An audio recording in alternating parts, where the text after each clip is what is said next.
This is Mac OS Ken. A big fine rumored for Apple. India may be toying with the Cupertino company.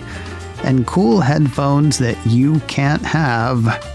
It is Tuesday, the 20th of February, 2024. I'm Ken Ray, and this is news from Mac OS Ken, brought to you by yours truly and supported by people like you, patrons through Patreon. Find out more and add your support at patreon.com/MacOSKen. Still dealing with that cold, can you tell?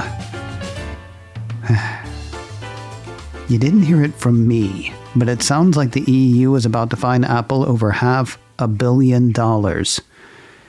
Actually, you can say you heard it from me if you want to. I heard it from Financial Times, so that's you and me covered. According to a report over the weekend, the European Union is expected to fine Apple somewhere in the neighborhood of 500 million euros, roughly $539 million US, over access to music streaming services. The paper says the fine will be the culmination of a European Commission antitrust probe into whether Apple has used its own platform to favor its services over those of competitors. It sounds like what the company will be fined for is its anti-steering stance. The EC is said to be looking into whether Apple kept developers from letting iPhone users know that they could pay less for services like Spotify by going straight to the source rather than buying through an iOS app. I say Spotify, though the anti-steering thing's been an issue for a number of companies, Epic Games being a big example. Spotify leaps to mind, though, partly because this investigation is tied specifically to music and partly because the EC started playing Columbo after Spotify lodged a formal complaint with regulators in 2019. Knowing the way the wind was blowing, it's kind of surprising that Apple didn't modify its steering stance in the 5 years since this thing started, especially considering a move made by the Commission this time last year. The EC had been formally looking into two issues around Apple, the anti-steering thing and whether Apple's in-app payment requirements were copacetic. It was actually 1 year ago next week that the EC decided to back off the in-app payment thing, but kept looking into the anti-steering part. All that said, this fine may not come to pass. I mean, it sounds like it's going to, but sources for Financial Times are of the nameless, you didn't hear it from me type. While the exact time of the EU's announcement is unknown, the report says it is expected early next month. Remember that thing that happened with Apple in India in very late October of last year? Okay, a lot of stuff happens with Apple in India. I need to be more specific. This was the thing where Apple warned members of the opposition party in India that it sure looked like their phones had been hacked by somebody. TechCrunch ran a report on it last year. According to that, Apple had notified a number of journalists and politicians in India that their iPhones had been targeted by state-sponsored attacks. Quoting the report then, Apple has warned over a half dozen Indian lawmakers from Prime Minister Narendra Modi's main opposition of their iPhones being targets of state-sponsored attacks. The piece referred to it as a serious digital espionage charge that came just months ahead of the country's 2024 general elections. Though Apple was careful not to name a particular state behind the state-sponsored attacks, just about everybody figured Apple was talking about India, including, it seems, India. A piece on the issue this week from Apple Insider says Indian government officials last year responded by targeting Apple instead of addressing the hacking concerns. According to a report this week from Times of India, the country's Minister of State for Electronics, Rajiv Chandrasekhar, says his government had two questions for Apple. Are Apple devices secure? And if so, why was the alert sent to opposition members?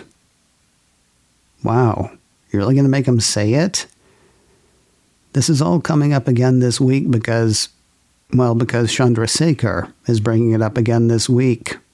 According to Apple Insider, India's government says Apple has not provided nearly enough information regarding last year's hack warning.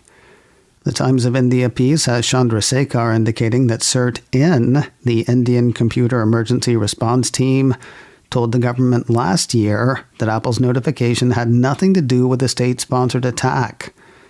Of course, CERT-In is also working with the Modi administration, a government that Financial Times said this time last year was seeking new spyware contracts. Last year's TechCrunch piece also said that India's government has been accused of deploying the Pegasus spyware on activists and opposition leaders for years. It's not clear that anyone is asking Chandrasekhar and company about that. That leaves Chandrasekhar and company free to both express technical ignorance and cast aspersions. Apple Insider wraps its piece saying, the conflict between Apple and the Modi government underscores the challenges faced by Silicon Valley in India. Apple considers India to be a crucial market and has been careful not to offend the Indian government, which is aiming to attract major manufacturers like Apple to boost economic growth. If you're in the market for a new MacBook Pro, you may want to check out Apple's like-new offerings. Mac Rumors says the Cupertino company has put both the 14-inch and 16-inch M3-powered MacBook Pro in its Refurbished store. Both the M3 Pro and M3 Max models are available, with Apple offering the machines at a discount for the first time since they launched in October of last year. If all this sounds familiar, it's a variation on a theme. The report says the arrival of the new chips and the 16-inch model follows the store's inclusion a couple of weeks ago of the entry-level 14-inch M3 MacBook Pro. Starting price for the 14-inch M3 Pro MacBook Pro is $1,699, a $300 discount off truly new. Refurbished prices for the 16-inch models start at a discount of $380 off truly new. Of course, prices run a range. Mac Rumors says additional configurations with chip, memory, and/or storage space upgrades are also available, though inventory will fluctuate over time. Customers looking for a specific configuration should check back often. News of new Beats headphones that you apparently cannot have. Major League Soccer announced new team-themed headphones from Apple subsidiary Beats by Dre on Monday. For 2024, says the MLS press release, Beats has selected 8 teams to produce custom headphones for Atlanta United, Columbus Crew, Inter Miami, LAFC, Nashville SC, NYC FC, St. Louis City SC, and Toronto FC, with more to follow throughout the partnership. Now, I am a fan of Nashville SC. I like the look of the Nashville headphones pictured in the press release, so I scoured the release for a few details. What model of Beats are we talking about? What price? Oh, I wouldn't buy them, but I was curious how much I wouldn't be paying for the thing I'd still want. Yeah, it turns out when they say teams to produce custom headphones for, they mean produce them for the teams. It's a press release for a promotional tie-up. And now I really am wondering how much I would pay for a pair of those things. Surprised to see Inter Miami on the list, by the way. Who'd have expected that? J-Lo's back. Did you guys hear? I seriously don't think I consume a lot of contemporary pop culture, but her return has been kind of inescapable. For Apple Music subscribers, it's about to get more so. Apple Insider says Jennifer Lopez is putting on a live performance tomorrow, Wednesday, the 21st of February, through Apple's streaming music service. That's said to be in celebration of her new album, This Is Me Now, described in the piece as a spiritual sequel to her 2002 album, This Is Me Then. The concert is set for tomorrow night at 10 p.m. Eastern, 7 p.m. Pacific.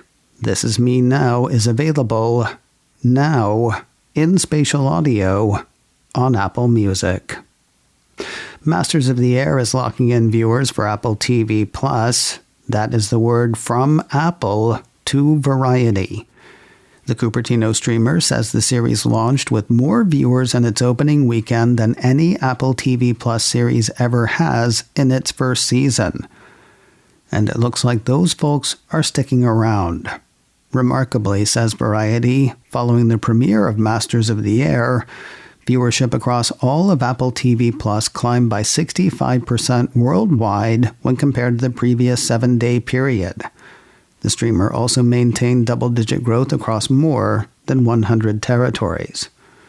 Critically acclaimed, drawing in the viewers, can a Steven Spielberg, Tom Hanks-produced U-Boat series be far behind?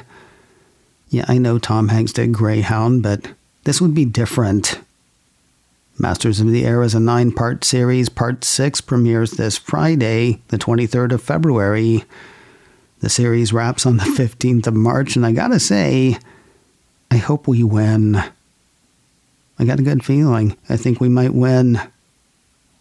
And finally today, you sci-fi nerds can relax, by which I mean I can. Season 3 of the Apple TV Plus series Foundation is scheduled to go back into production. I told you last week of a Deadline report that said that issues with budgeting and physical production were delaying filming of the epic series' 3rd season. The piece said cast and crew who had already convened for the shoot were told to return home while production issues were sorted out with the budget brought down. At the time, no new start date had been set. Now one has. Another piece from Deadline says production is set to resume in Prague and Poland on the 6th of March. macOS Can, brought to you by me and supported by people like you, patrons through Patreon. Find out more and add your support at patreon.com/macOScan. Advertising handled by Backbeat Media. Online at backbeatmedia.com. You can reach me a couple of ways. Info at macoscan.com or call 716-780-4080. Until next time, that is news from macOS Ken. I'm Ken Ray.